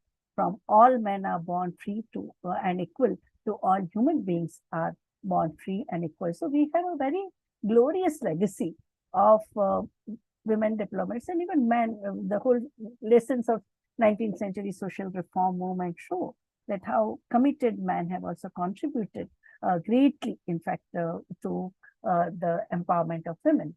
But that another important concern that emerges from this discourse is that there cannot be peace without economic justice, social justice, environmental justice, gender justice, and distributive justice. So eloquently told by the organizers themselves, both Dr. Simi, Mehta and Madam Baruah. In the current context of post-pandemic scenario, feminist foreign policy aims at transnational solidarity to fight against gender-based violence, trafficking of women and children, barbaric behavior of the nation state with the migrants and political refugees, promoting education of women and girls and men and boys by reducing digital divide, ensuring economic emancipation of women across the world, and endorsing women's leadership in politics and decision making, and involving women in peace negotiations and treaties. India gained historic accomplishment with inclusion as a non-permanent member of United Nations Security Council on 18th June 2020. Following that, India became a member of a highly esteemed UN Commission ECOSOC status of women in September 2020. India committed to pay attention to its efforts on peacekeeping, peace building, and women's inclusion. And in August 2021, India assumed a month-long UNSC presidency, where it ended with its first resolution being passed on Afghanistan situation, demanding that territory not be used for training terrorists. So India's diplomatic framework has embraced tools for soft power. And in this context, a feminist foreign policy would give India a chance to create a favorable surrounding for peace, remove domestic barriers against women, and also help in building strong bilateral and multilateral partnerships with several Asian and African countries, which is happening, which has started also. The most important, and also the vaccine diplomacy, I think, as it was highly praised by world community at the time of pandemic. The most important challenge for India is to adopt transformative policies for gender equality to improve indicators and indexes that are curated to assess development of countries' gender gaps, such as Global Gender Gap Index and Gender Inequality Index, and by removing prevailing gender stereotypes and barriers that restrict participation of women and other communities that are intersectionally marginalized. I think all Asian countries would provide provide a glorious example of gender inclusivity in the policy. Domestic policies need to have gendered lens that can protect the marginalized. I think all speakers are unanimous in their message. Without having a balanced internally, feminist foreign policy will not sustain. So contemporary world's record on women's rights, or rather women's oppression, makes it far-fetched to quickly and successfully take up the agenda of feminist foreign policy, and also the structure and the vision of feminist foreign policy. Feminist foreign policy approach help all nation states in cultivating creative ways of reasoning to include climate change, global migration, gender-based violence in the agenda of security. So we don't see security in a narrow sense of a territorial, in the context of territorial conflict, no? Work with civil society organizations. So the bottom-up approach, as Madam Baruah also told us and emphasized it again in her presentation, and develop strong multilateral partnership. There are more women joining Indian Foreign Service, and in several Asian countries also, when we see so many women who are very vocal and vociferous in foreign services, as well as in so many peace negotiations. For example, Irene Santiago, in so many islands of Philippines, she has played a very important role to stop ethnic tensions and also the tensions between territorial armies of those islands. No, so the thought that women can't handle challenging issues must change. And I think more research, more documentation, and more visibility needs to be given to such efforts which are made by women over the last 50 years. Feminist foreign policy would provide equal opportunity and basic human rights to women and girls and other marginalized communities. And that's why FFP will aid nations, multilateral alliances, bilateral alliances, as well as the attainment of greater status within the world community. And that is why I think if feminist foreign policy is to succeed, the countries must first establish gender equality within the borders. So the domestic policy and the foreign policy, they should be in harmony with each other. Thank you very much.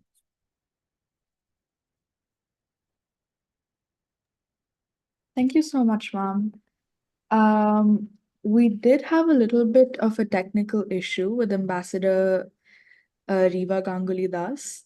I think she is available. She's talking to us through the phone. Yes.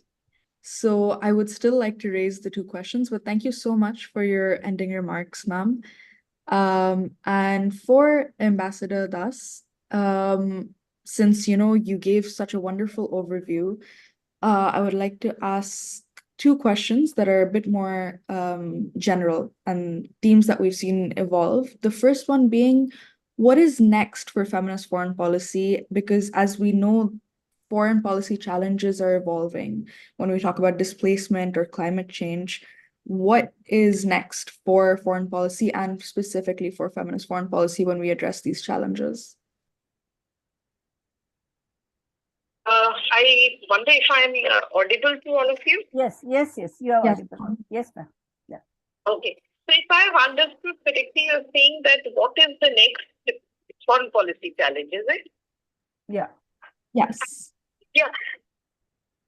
So from all perspectives, if you look at, we are going through a very globally challenging period here in terms of, how the world is changing. World is changing faster than, we can analyze the effect. So from new concepts like Indo-Pacific to, the challenge of climate change, more and more disaster. So altogether, I think it's becoming a much more difficult world, a world where the earlier easily recognizable alliances are no longer there. This is also a year which has seen a large number of elections, and some more significant elections are to come. So I think in a world which is changing so rapidly, where global alignments are changing so rapidly, and where there is, big power contestation is such an important part of what we are doing, it's more and more important to have a sharper look at how women get disproportionately impacted by all of this. So I think feminists look at feminist foreign policy or gender-specific or gender-sensitive foreign policy is something which is really important at this stage, especially if we look at climate change and disaster, and plus the health challenges. I mean, we can't really say COVID is behind us, but we never know what new challenge can come our way. So, while the world knows how to deal with conflict and conflict resolution, but the new challenges that the world deals with, I think those are aspects which we need to deal with. And here, here a gender-sensitive foreign policy becomes very important. Okay, thank you so much, ma'am. And another question, and we asked a similar question to Ambassador Lata Reddy. Often when we have female IFS officers on, people are really curious about the personal challenges they faced, especially coming from the context of India, what family life looks like when you're working. I know you've touched upon this already, but people are really curious about specific challenges that you had to overcome or you learned from. Challenges are there because I joined this, there must have been, because, speaking from, say, let's start with Ambassador Muttama. That's where, she really paved the way for us. And after that, several very senior foreign service officers like Nirupama Rao, Meera Shankar, etc. have held very senior positions. And they for us, the younger people, join a system which was much more equitable, and where the obvious discrimination that somebody like Ms. Muttama had to face was not there. But then, you get posted in different geographies, and there are geographies where there aren't too many women in who are in senior positions in the government, where you have to basically deal with men, and having a group of men look through you and not even see you. I don't know if I'm making sense, but that happens often. But I have seen everywhere that if you are a professional, if you're a true professional, within a very short time, the country you're dealing with, the officers you're dealing with, they understand that for XYZ subject, they have to deal with you. There is no other alternative. They are not going to find a man, or they cannot search for a man to deal with that subject. So I think everybody falls in place. People deal with you. It is difficult sometimes for women to, do networking to the extent to which men are free to do. But that's something which is part and parcel of a diplomat's life. You have to have contacts. You have to know people. You have to use the softer touch to get access to senior positions in your host countries somewhere. So it's actually a mixed bag. While it is a challenge, but it's also in many places being a woman makes it much more easier for you. So I would say that there have been personal challenges. I mentioned about being the passport officer and then having to deal with the gangsters, passport applications of the gangsters, which is not the most pleasant experience, and negotiating a very strictly male-dominated subject like chemical weapons, and doing these 24/7 negotiations. There have been many cases where I have actually done all-night negotiations, reached home next morning, taken a shower, had breakfast, within 3-4 hours, gone back again for a similar grueling session of 14-hour, 18-hour negotiations. In the UN, you do that. That's how the system works. But that's a challenge we all accept, men, women, all of us, and we deal with it. So I think it's a very, very challenging job being a woman diplomat. But flying the Indian flag is really a proud thing to do, and I would be sorry if I get a chance. Thank you so much, You ma'am. don't make only, you don't make coffee and sandwiches, you make policies. And you make them. So, yeah. Thank you so much, ma'am. Thank you for engaging with us once again. What a wonderfully personal touch to this conversation. And we really appreciate you taking out your time and coming and speaking with us. And we at IMPRI hope to continue to hear from you. And we hope you enjoyed the discussion as well. Thank you so much. I'm sorry power went off and it's still not come, so I will not be able to join back. Yeah, I understand. No worries. Thank you. Thank you. you. Bye. Thanks a lot. Excellent. Before we go into our closing remarks, we will have a little bit of a feedback session. In light of time, we're only going to call on maybe 3 people, but if you would like to give us feedback, please raise your hand and our team will unmute you so that you can talk to us. Fine.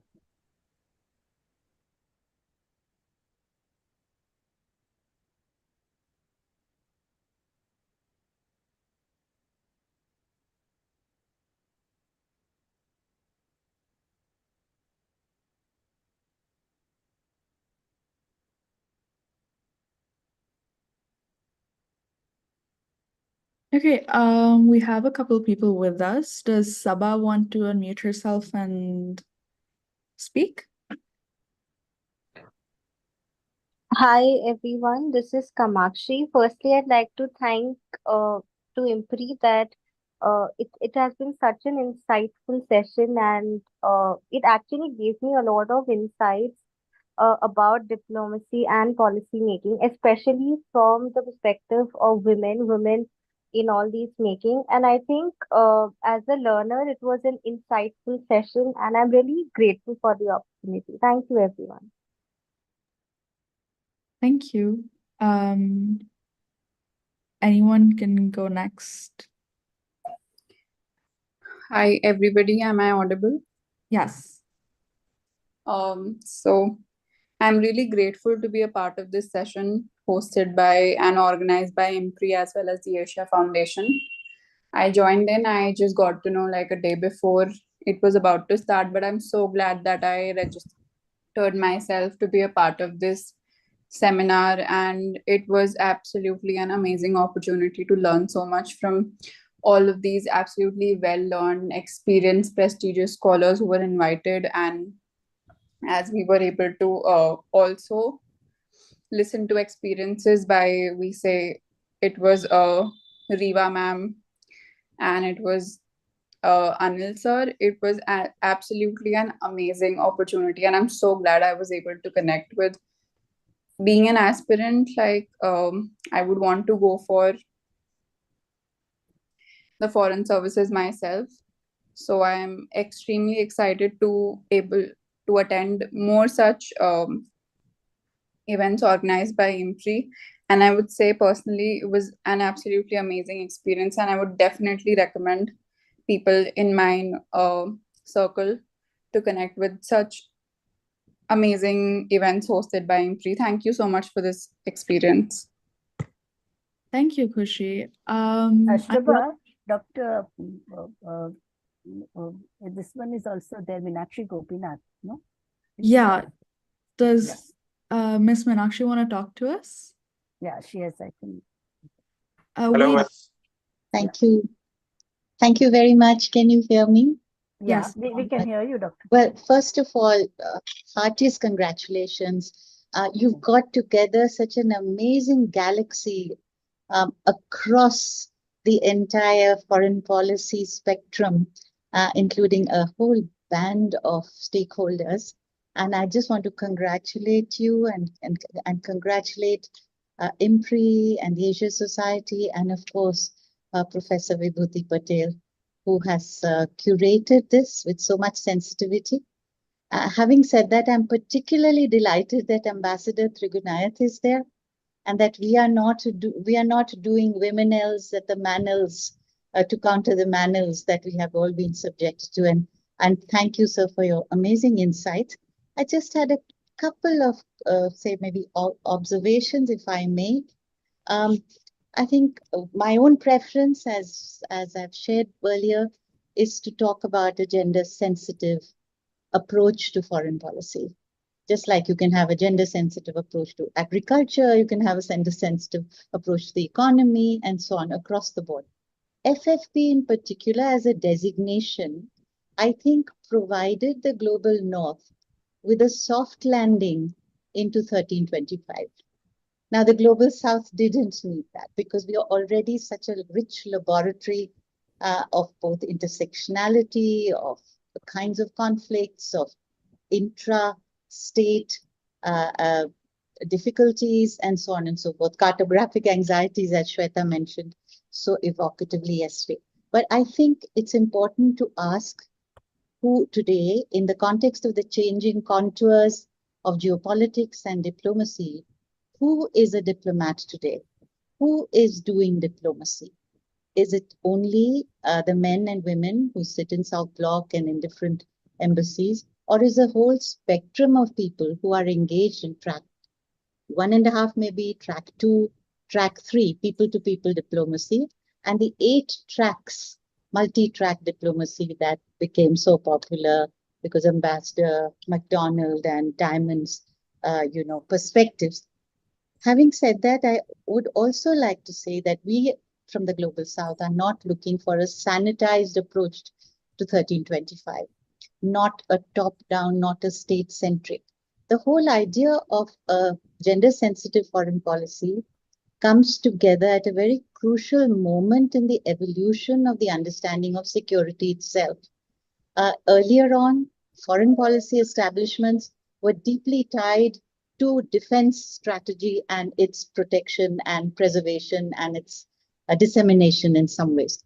Peace departments were located in where peace was taught in departments that taught war, and rather than in peace departments. But there's been a long evolution, and ever since the concept of human security entered the frame, and as Vibhuti, you mentioned, the Sustainable Development Goals, which in a sense was a great triumph of transnational feminist innovations across the globe, encapsulated in this, the worlds of security and the worlds of development have come together. And that is where I think feminist foreign policy gets its shall I say, resonance and is able to grow with each passing day.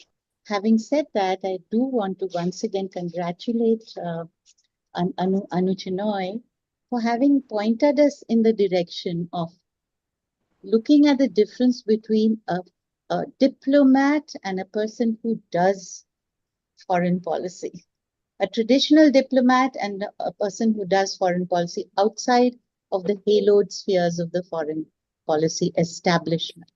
A kind of decentering, a decentralization, engaging in perhaps anti-war campaigns, anti-nuclear campaigns, feeding into the discourse that the foreign policy formal establishments can actually pick up as resonance as they negotiate or mediate at the high tables where policies are made, whether it's climate change and so on. I think from the grassroots, the subaltern voices need to enter the smoke-filled rooms of mostly suited men in black suits. Peacekeeping, again, there's a very interesting argument that's going on today, or shall I say a discussion, on how can you infuse peacekeeping with the ethics of care, which is so much of feminist, shall I say, a part of the feminist discourse. Now, peacekeeping typically used to be a blue helmet operation, but it has now evolved in so many ways, and our own role in peacekeeping, India's own role of women engaged in peacekeeping is well known. I don't really have to go there. But have we, by winning the personal war battle, have we lost the social war? That is a big issue that we have to confront. And I think Riva's very, very interesting insights on AI is something we need to. But thank you ever so much. I've learned so much from this very enlightening discussion. Thank you, IMPRI, and thank you, VIBHUTI, and thank you, Asia Society. Thank you ever so much. Yeah, humble. We are humble, actually. It comes from you. It really gives us great moral boost. Thank you. Thank you, Ms. Gopinath. It's wonderful to see that academics like you are also having the opportunity to listen in to us. And thank you for joining us over the course of this conversation. My privilege, my privilege. Can we hear from before? Hello. Sorry, before we take more feedback, we'd love if you could introduce yourself. Audible? My name is Umid. Hello. I think Mr. Chukuma was the first one. Yes, Umeji, go. Yes, go. Chukuma. Yeah, Okay, yeah. Chukumaji, go ahead. Okay, I am Chukuma Okwelu. From which I'm country? a legal practitioner from Nigeria. Yeah. So it has been a wonderful experience for me for the past three days, listening and focusing on the topic, feminist foreign policy. I've not actually had time to pay attention to the concept of feminism. Over the past 10 years, people have been talking about it, but having the opportunity of this nature, I paid attention, and I'm delighted that there are women who are out and ready to champion their cause in a positive way, educating people to understand their side of the global issues. So it's a wonderful thing. I particularly wanted to talk because of the country from where I'm coming. India has a negative image in Nigeria. And such opportunity you provided has clarified a lot of things for me. And coming from women and having support from men as well, I think I will give you kudos and ask you to keep it up. Thank you very much. Thank you for boosting our morale. Thank you, Mr. Chukuma. And next, we can go to Umid. Yeah. Hello. Hello, everyone. This is Farwa, the postgraduate scholar from Pakistan.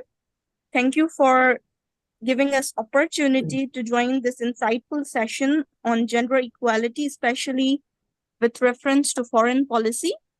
I would like to highlight that the media can be a powerful tool to change the cultural aspect of people to accept the concept of gender equality, because culture has the highest influence in Pakistan as well as India or the global south over the mindset of the peoples.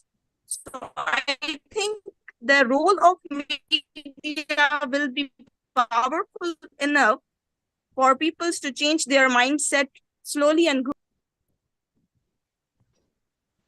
gradually. Right, yes. You are right. And that's why whether it is a mainstream media or social media, I think we need to access all media for taking our message ahead. Thank you. Am I audible? Am I audible?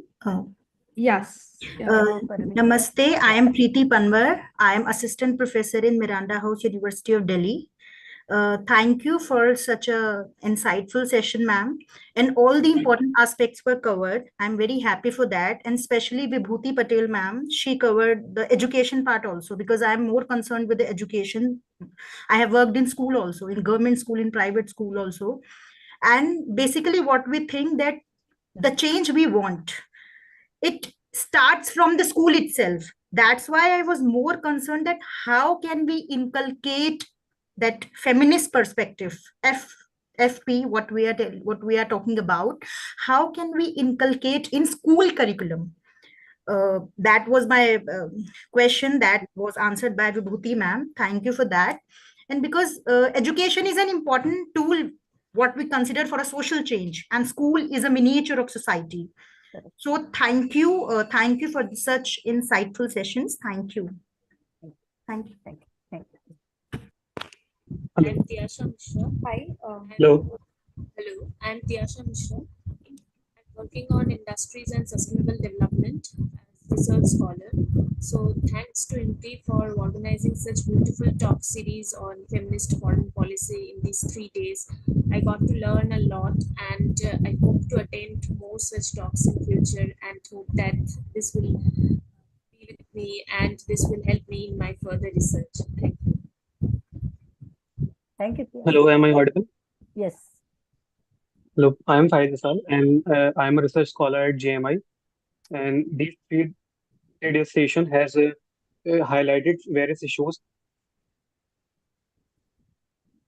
like the vast perspective that the feminist foreign policy holds, from being known to the first foreign mistress of Sweden, that Margot Wallström has introduced these policies in Sweden, to knowing about different things like the different issues that has been highlighted and the mass murders that were done in Bangladesh, to the different issues like educating a woman is like educating the whole house.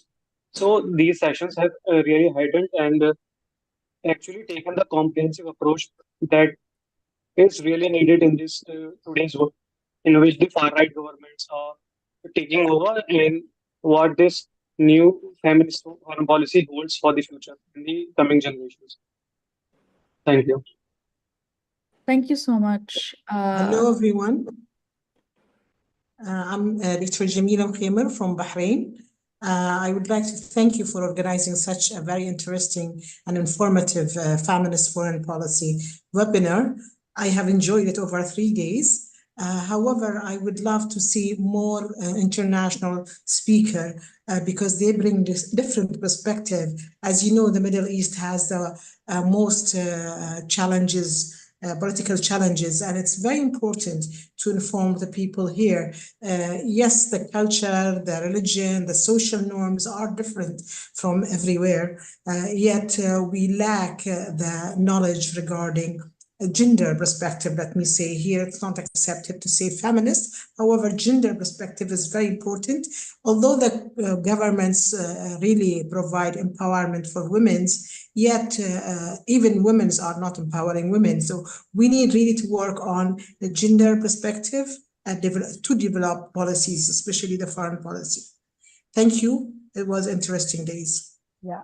Please make an announcement that the feedback form is already shared on the chat box. Please see it. It was shared at 5:06 p.m. Okay. Thank you. Thank you. Thank you so much, Jamila. Anyone else that would like to share their thoughts? Yes. Good evening, everybody. Am I audible? Yes, ma'am. Okay. Thank you, ma'am. I'm Kritika Kaushik, and I'm a PhD scholar from Jawaharlal Nehru University, Delhi. So this was a very great and nice 3-day simulation of the feminist foreign policy, and I have 3 important key takeaways from this training program.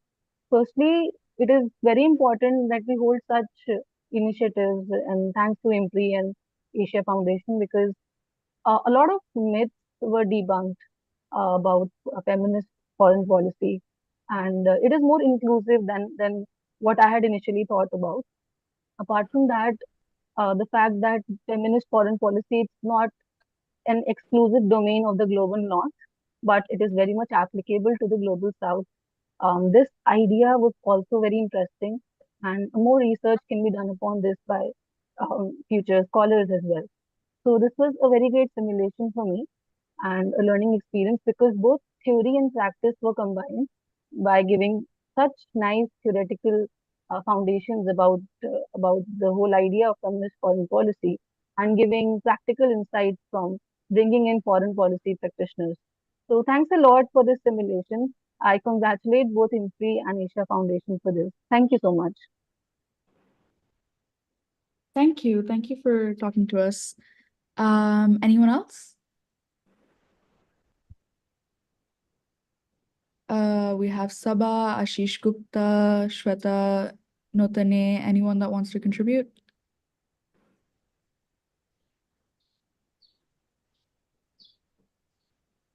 Everyone, I'm Raj Nandini. I hope I'm audible. I would like to thank IMPRI for this great opportunity. It has been a great experience for me, like from the day one.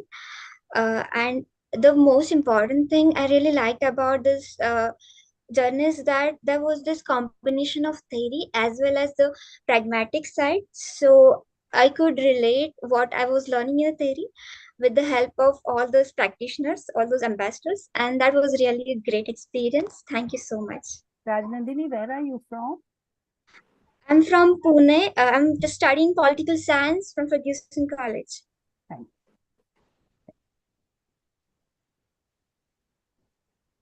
Namaste everyone. My name is Anuja Survase. I am from Pune, and I am second year in pursuing second year graduation in political science. And this session was very useful for my academics and very insightful for me. So thank you so much, and looking forward to such sessions in future. Thank you. Thank you, Shama. Thank you so much. Hello, I'm Srishti Stuti Roy. I'm a postgraduate student at the moment. I'm pursuing my studies in gender studies, and my graduation was in political science from Jadavpur University. So I think the key takeaway for me was, how Stephanie Foster ma'am, she kind of enlightened us that, when we talk about feminist foreign policy, we're trying to move away from the traditional understanding of security in a very militarized and masculinized terms. So, security with respect to development and climate change and health, I think that was of particular interest to me because, these are research areas that I like to delve into. And other than that, the whole session, it felt very close to home because there were a lot of professors that I have taken keen interest in their work. So it was really good to listen to them. So thank you, IMPRI, and thank you, Asia Foundation, for giving all of us this opportunity to interact with these scholars and practitioners. Thank you. Thank you so much.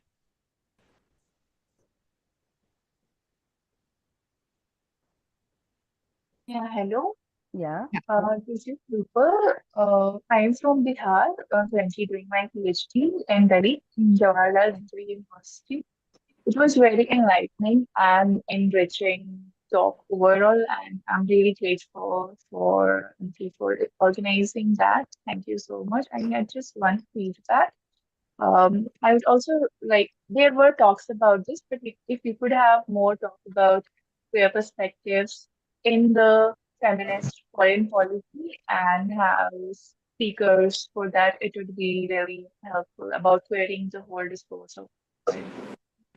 Yeah, but thank you so much for everything, especially Professor Vibhuri, for your emphasis on education and how that's where it starts. Thank you a lot. Thank you, Rupal, for talking to us. Um, would anyone else like to say something? We have Sabah, we have Preeti. Yeah, you're audible. Am I audible? Yes. Okay, thank you, ma'am. Actually, I am quite grateful to you, particularly IMPRI and the India Foundation, for organizing such a wonderful, internship program. Actually, I am working as assistant professor of political science in Jammu and Kashmir. I feel it was very much informative in the sense that we have come a long way in redefining the contours of feminism, right from that familiar distinction of public-private dichotomy to the role of women in shaping the foreign policies. It was a lot of learning experience, and I hope these programs will continue in the future. However, I also believe that it's very important for us to create the solidarities, practical solidarities at the ground with the people, from different cultural traditions. Otherwise, if we don't create those traditions, we will be, having lots of our prejudices that go in defining our thoughts when it comes to defining the important, matters of public policy or feminist foreign policy. However, at the end, I'm quite happy and I'm quite thankful to you people that you have done it in such a wonderful way. Thank you. Thank you very much. Thank you, Mr. Latif. Thank you, Latif. Miss Unnati, Rajini, Shama. Hello, am I audible? Yeah, you are. So this is Unnati. I'm currently doing my undergraduate in Tata Institute of Social Sciences, Tuljapur, in Bachelor of Social Sciences. So I wasn't aware, um, before that we had a feminist foreign policy. As I just started my undergraduate, it was a very enlightening session, and I learned so many things that to take home. That's it from me. Thank you, Unnati.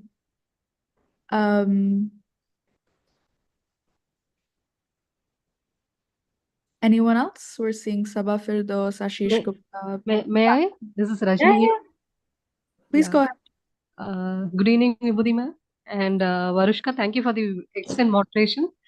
These 3 days were like eye-opener and enlightenment for us, who are like women who are stepping the the area of diplomacy. And these 3 days we saw how we can look into the foreign policy through the eyes of uh, like feminist semantics, ideology, and also the sustainable development goals. So it was really enlightening, and I look forward to attending many more seminars and summer schools at IMPRI as well as Asia Foundation. Thank you so much. Thank you, Rajni. Anyone else? I'm seeing Aparna Lakshmi. I'm seeing Shifali.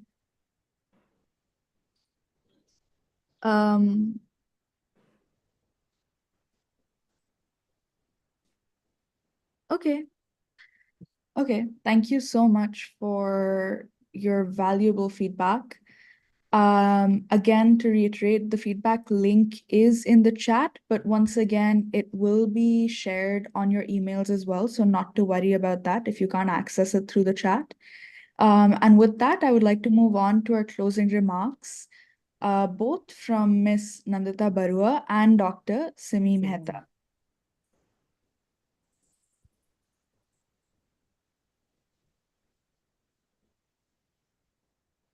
Good evening, everyone. It has been an extraordinary 3 days listening and learning from the experts in the field of foreign policy.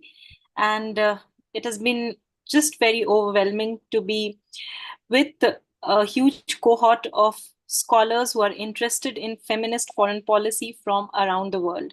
So on behalf of IMPRI, I really extend my heartfelt thanks to everyone for being interested in this, and also to Asia Foundation for supporting us and for enabling our endeavor. And so what has been transpired in the last 3 days, we have seen that feminist foreign policy framework should include an intersectional analysis and inclusion.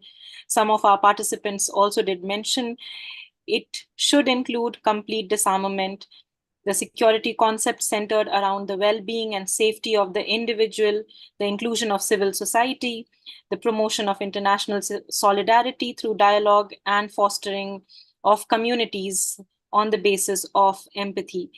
So feminist foreign policy is not just about adding women into the system, but it is about revealing how the concept of gender is incorporated into it. And given India's rise as a force to reckon with, I am very, very certain that the time is ripe for instituting a feminist foreign policy in India and for all the other nations of the global south. Let us take the lead. Thank you very much once again. Thank you, Dr. Mehta. And thank you for all the closing remarks. And with that, alongside our feedback, I would now like to come to the end of day 3 of feminist foreign policy. About Nandita ma'am, if she could. She's not here with us anymore, unfortunately. Oh, she just left. Yeah. Not an issue. Okay.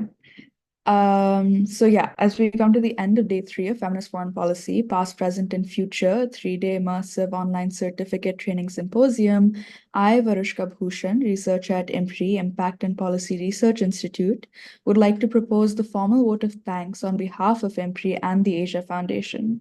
We are grateful to our experts for the day 3 session, Professor Vibhuti Patel, Ambassador Anil Trigunayat, and Ambassador Riva Ganguly Das for taking out their valuable time and allowing us to learn from this program. We thank our chair for convening on all the sessions, and we thank our participants who have raised pertinent questions and actively participated in today's deliberation. Once again, I would like to remind our participants that the feedback forms are in the chat and they will also be shared in your email. And after you have filled the feedback form, you will have access to your certificate next week that will also be shared in your emails. So please do not worry about it. It will all be emailed to you. And with that, we would like to conclude our 3-day certification course. We are grateful if you are watching us later on YouTube or listening to us on our various podcasts or reading our publications. I would again like to reiterate that all of our videos and presentations made by our experts are available on YouTube if anyone would like to have continual access to them. And we hope that we continue to see you at IMPRI at the Web Policy Talks and the Web Policy Learnings. Thank you so much for joining us on this 3-day journey. Wishing you a very good day and thank you so much. Thank you, Varushka, for conducting all 3-day session seamlessly and it's so democratically, very important. Everyone felt wanted and they felt very much included in the program and the way you conducted it. Thank you. Thank you. Thank you.